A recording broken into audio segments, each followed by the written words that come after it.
The evening birthday banquet of Yan Guoyang was in full swing at his luxurious mansion in Taipei's Cine district. Crystal chandeliers scattered golden light across the velvet-carpeted hall, where dignitaries and business elites gathered to toast the 70-year-old patriarch of Tianyu Corporation. One speech followed another, each layering praise and flattery upon the man who had built an empire. Seated at the head table, Yan Guoyang wore a contented smile as he raised his glass to greet his guests. Though he appeared radiant and at ease, a faint trace of fatigue lingered beneath his expression. He set down his glass, fingers trembling ever so slightly, and as he reached for the button near his chest, his strength abruptly gave out. He clutched his chest, his brows knitting in pain, then collapsed backward like a kite whose string had snapped. Guoyang! Wu Qiuhua screamed, leaping from her seat and rushing toward her husband. Panic rippled through the guests. Staff scrambled for the phone, calling an ambulance. Under the glimmer of the chandelier, Yan Guoyang's face turned ghostly pale. 2 hours later, under the sterile lights of the emergency room, Yan Zicheng pushed open the door.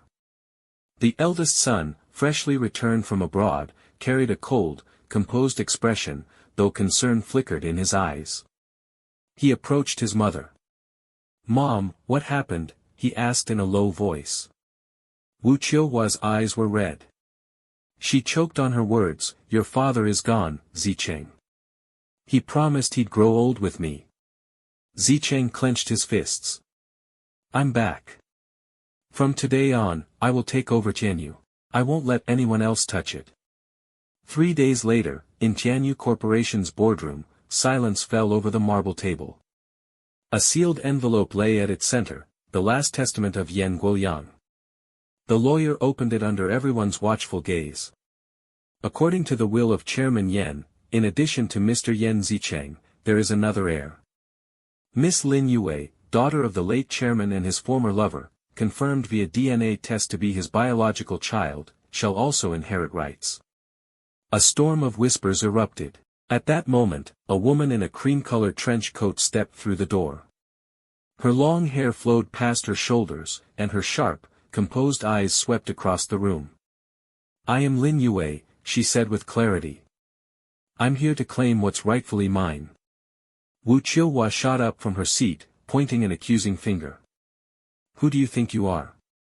Your mother was nothing back then, what makes you think you can stand here?" Unfazed, Yue pulled a DNA report from her bag and laid it gently on the table. "This is the truth. The one you can't run from." That afternoon, in the company's break room, Yue and Zicheng stood face to face. The air between them was cold, taut with tension. "What do you want?" Zicheng asked, voice icy.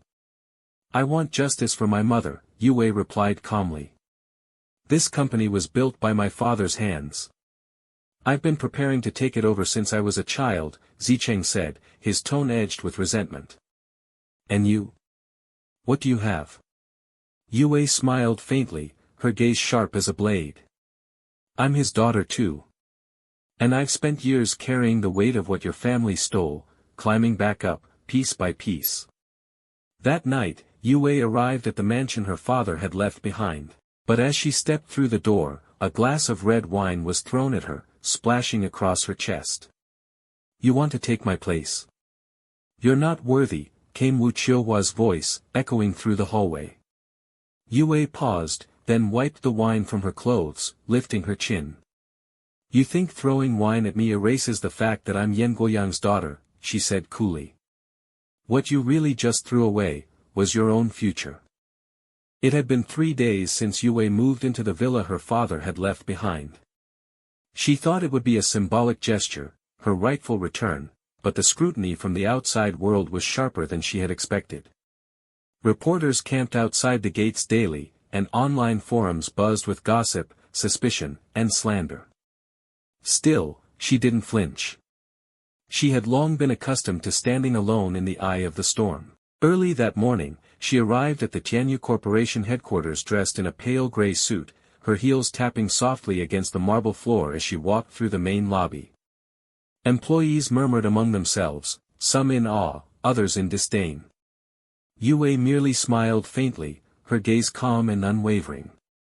From today on, Tianyu will remember my name, she whispered to herself. A special board meeting was called. The atmosphere inside was colder than the first frost of winter. Yue and Zicheng sat at opposite ends of the long table, he, stern and unyielding, she, composed and serene. She has no management experience, Zicheng said sharply. What gives her the right to sit in on strategic discussions? I carry the Yan bloodline, Yue replied calmly. And I have the legal rights confirmed in my father's will. Zicheng's jaw clenched, his eyes burning. You think just because you're a Yan, you deserve a seat at this table? Yue met his gaze squarely. No.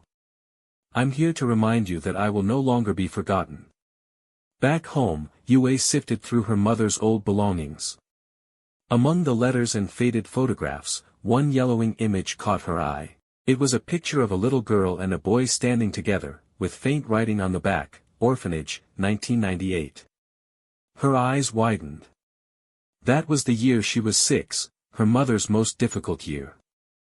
The boy in the photo was Zicheng. Her heart trembled as memories came flooding back.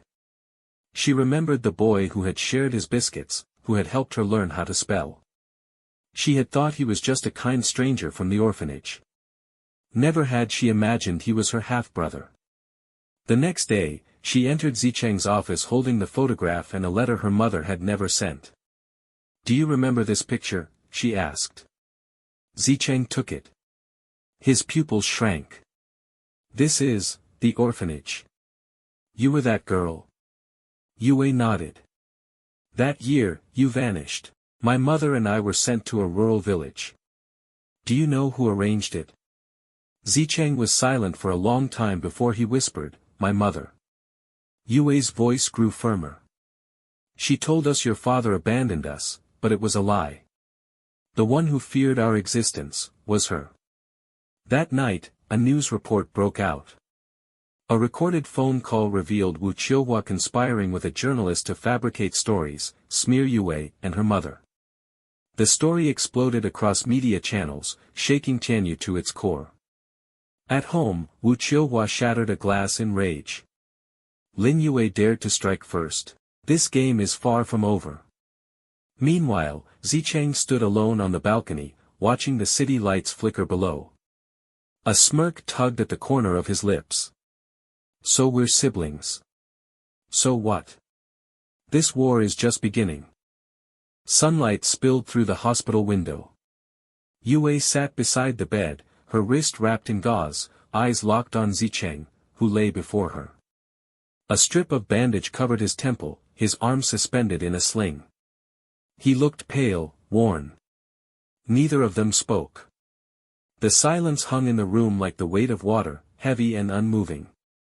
If I hadn't traced that letter, Yue said quietly, we might not be here right now.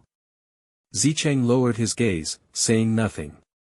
Yue reached into her bag and pulled out a voice recorder.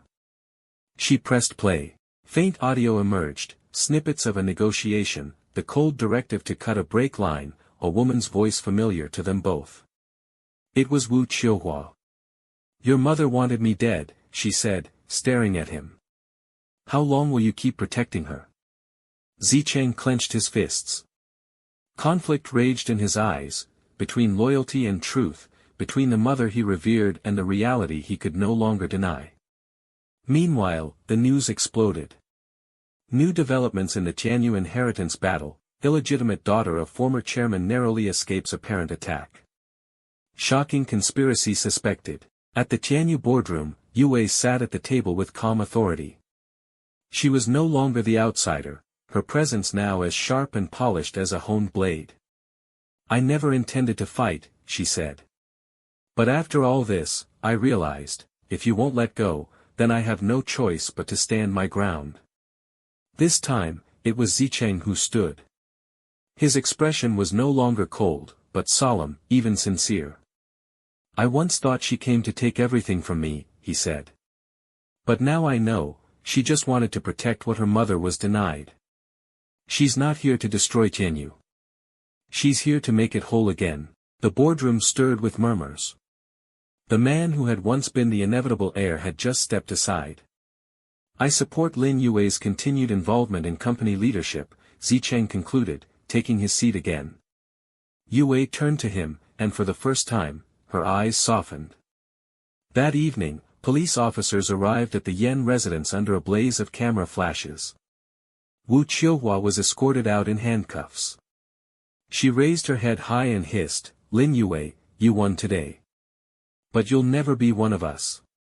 Yue stood in the doorway, unflinching. "I don't need to be one of you. I only need to be myself." In the final scene, Yue stood alone on the rooftop of the Tianyu building. Before her stretched a sea of lights, the city breathing beneath a darkening sky. She pulled from her coat an old pocket watch and an unopened letter. "If you're reading this, Yue," her father's handwriting read, "then I'm no longer here. I'm sorry for everything I missed. I hope you walk farther, steadier in your life, not for anyone else, but for yourself."